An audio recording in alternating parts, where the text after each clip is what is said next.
साईं की बात। बच्चे, जो मैं कहता हूँ ना, जो भी तुम्हारा बाबा कहता है ना, तुम उसका पालन किया करो।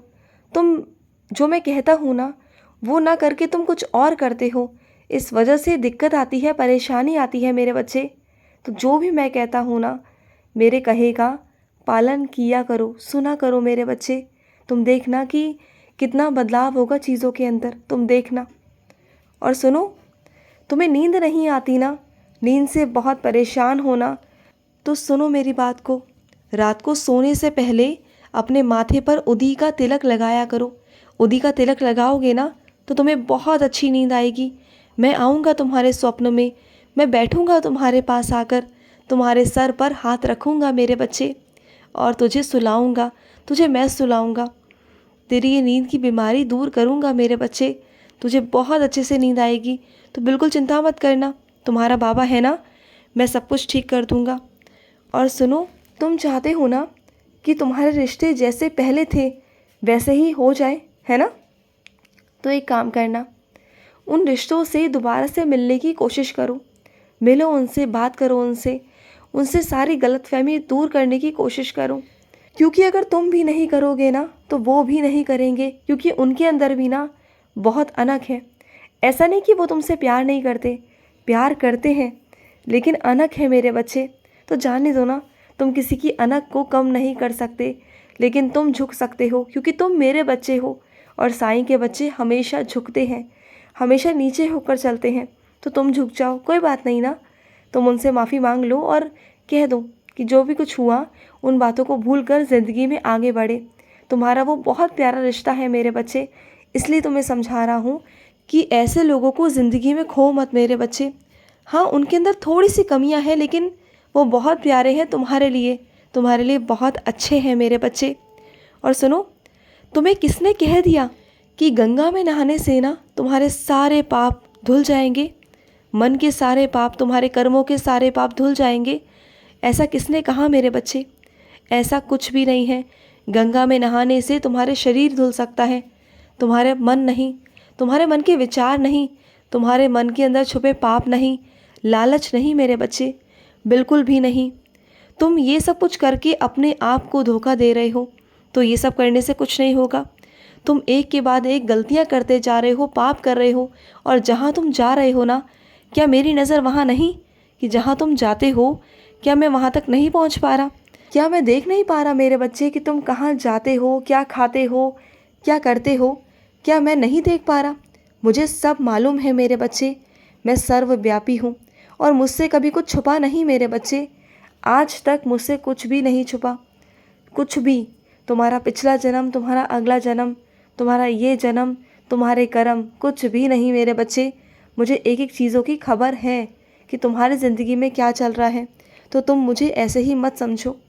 बस तुम्हें इतना कहना चाहता हूँ कि अभी भी वक्त है कि अपने कर्मों को सुधार लो, अपने आप को सुधार लो, अपने कर्मों को स्वच्छ कर लो, नहीं तो ज़िंदगी में पछताओगे।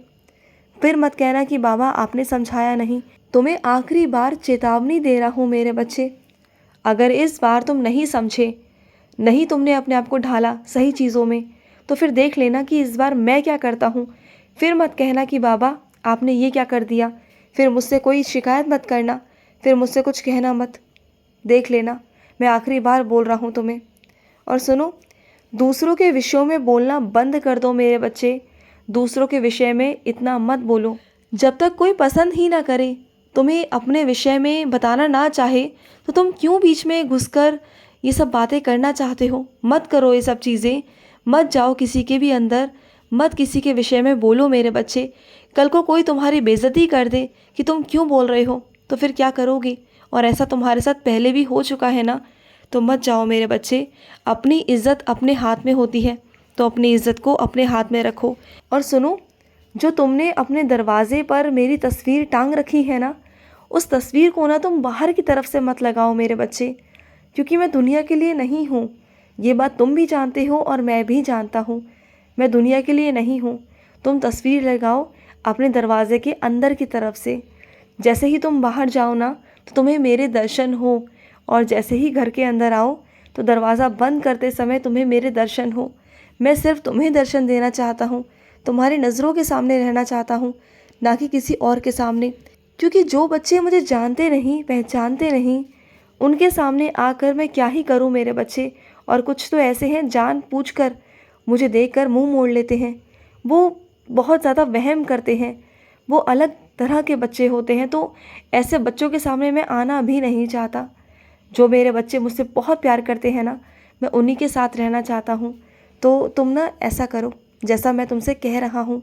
और सुनो, तुम्हारा बहुत मन है ना कि बाबा आपकी चरण पादुका चाहिए मुझे। तुम्हें मेरी चरण पादुका से बहुत प्यार है ना। तुम चाहते हो कि तुम अपने घर में चरण पादुका लगाओ, चाहते हो ना। तो चिंता मत करो, चरण पादुका तुम्हें मिल जाएगी। तुम्हें बहुत दिनों से मिल नहीं रही ना, तुम ढूंढ रहे हो, तुम्हें मिल जाएगी मेरे बच्चे। बिल्कुल चिंता मत करो, चरण पादुका चलकर तुम्हारे घर पर आएगी। ये समझ लेना कि तुम्हारे बाबा ही तुम्हारे लिए भेज रहे हैं। तुमने जब इतने दिल से मुझे बुलाया है ना, तो मुझे तुम्हारे घर पर चरण रखने ही होंगे। और चरण पादुका के साथ साथ मैं भी आऊँगा। ये मत सोचना कि मैं नहीं आऊँगा, मैं भी आऊँगा तुम्हारे घर पर और एक लीला करके जाऊँगा। तुम्हें पता चल जाएगा कि तुम्हारे बाबा तुम्हारे घर पर आए थे। तुम देख लेना मेरे बच्चे। और सुनो, कुछ चीज़ें, कुछ बातें, कुछ राज ऐसे होते हैं जो तुम तक ही रहें तो अच्छा है मेरे बच्चे। अगर वो किसी और तक उजागर हो गए ना, तो कल को वो तुम्हारी कमज़ोरी बन सकते हैं। और सामने वाले की ताकत मेरे बच्चे, कल को वो तुम्हारा फ़ायदा भी उठा सकता है। तुम्हें क्या लगता है कि कोई तुम्हारा कुछ बिगाड़ नहीं पाएगा? ऐसा नहीं होता मेरे बच्चे। छोटी से छोटी चींटी भी ना चाहे तो हाथी को हरा सकती है। तो ये मत समझा करो, किसी को भी अपने बारे में इतना ही बताओ जितना ज़रूरत है। हर किसी को अपने बारे में ज़्यादा बताने की कोई ज़रूरत नहीं। जो गलतियाँ तुमसे हो गई सो हो गई। लेकिन आगे से ध्यान रखना कि कोई भी चीज़ें, कोई भी राज अपने ज़िंदगी के किसी के सामने मत कहना, किसी को मत बताना, अपने तक ही चीज़ें रखो, ठीक है।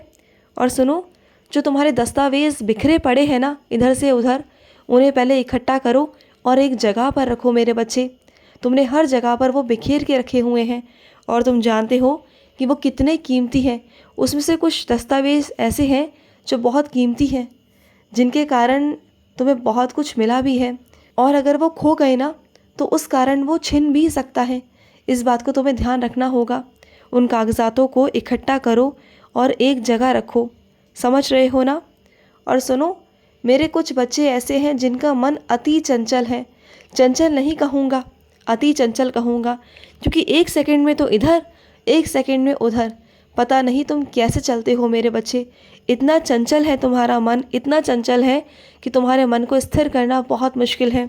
लेकिन सिर्फ तुम्हारा मन एक ही रास्ते से, एक ही तरह से एकत्रित हो सकता है, तुम्हारा मन लग सकता है। अब पूछो कैसे? मेरा नाम जाप करके मेरे बच्चे साईं साईं कहो। मेरे साईं, साईनाथ, ओम साई राम।